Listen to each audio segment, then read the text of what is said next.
শুরু হয়েছে শাবান মাস, আর এই মাস শুরু হওয়ার অর্থই হল রমজানের দিন গণনা শুরু। রমজানের এই মহান নেয়ামতকে পূর্ণরূপে কাজে লাগাতে আমাদের ১১টি বিশেষ প্রস্তুতি নিয়ে রাখতে হবে। চলুন জেনে নিই একটি সার্থক রমজানের জন্য আমাদের করণীয়গুলো। ১. তওবা ও ইস্তেগফার। রমজান শুরু হওয়ার আগেই পেছনের সব গুনাহের জন্য আল্লাহর কাছে তওবা করুন। তওবার মাধ্যমে নিজেকে পবিত্র করে রমজানের রহমত পাওয়ার উপযুক্ত করে তুলুন। ২. রমজানের ফজিলত নিয়ে আলোচনা। পরিবার ও বন্ধুদের সাথে রমজানের গুরুত্ব ও ফজিলত নিয়ে আলোচনা শুরু করুন। এতে আপনার মনে রমজানের জন্য এক আধ্যাত্মিক আবহ তৈরি হবে। ৩. নেক আমলের মজবুত প্রতিজ্ঞা। মনে মনে দৃঢ় সংকল্প করুন যে এই রমজানে আপনি সর্বোচ্চ আমল করবেন এবং অলসতাকে কোনোভাবেই প্রশ্রয় দেবেন না। ৪. কাজা রোজা আদায়।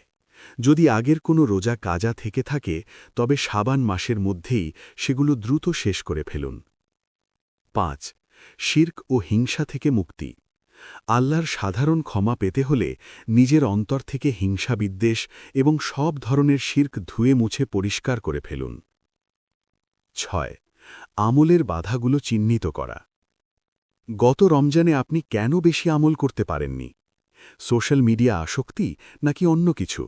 সেই বাধাগুলো এখনই চিহ্নিত করে বর্জন করুন। ৭.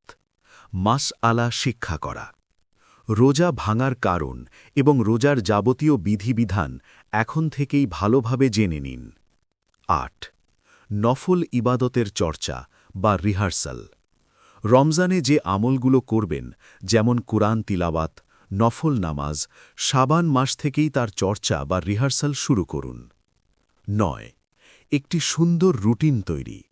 সেহেরি থেকে ইফতার এবং তারাবিহ থেকে তিলাওয়াত, পুরো দিনের জন্য একটি বাস্তবসম্মত রুটিন করে ফেলুন। ১০. চাঁদ দেখার সুন্নাহ জীবিত করা। রমজানের চাঁদ দেখা একটি হারিয়ে যাওয়া সুন্নাহ। শাবান শেষে সশরীরে আকাশ দেখে চাঁদ খোঁজার চেষ্টা করুন। ১১. কায় মনোবাক্যে দোয়া করা। আল্লাহর কাছে কান্নাকাটি করে দোয়া করুন যেন এই রমজান আপনার জীবনের সেরা রমজান এবং জীবন পরিবর্তনের একটি মোড় হিসেবে কবুল হয়। রমজান আমাদের আমলী ও আধ্যাত্মিক উন্নতির শ্রেষ্ঠ মৌসুম। আসুন আমরা এই বিশেষ প্রস্তুতি নিয়ে এখন থেকেই রমজানের পূর্ণ প্রস্তুতি নিই। আল্লাহ আমাদের সবাইকে একটি সার্থক রমজান কাটানোর তৌফিক দান করুন। আমিন।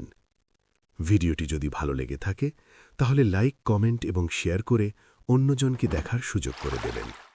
আর চ্যানেলটি অবশ্যই সাবস্ক্রাইব করতে ভুলবেন না। ধন্যবাদ।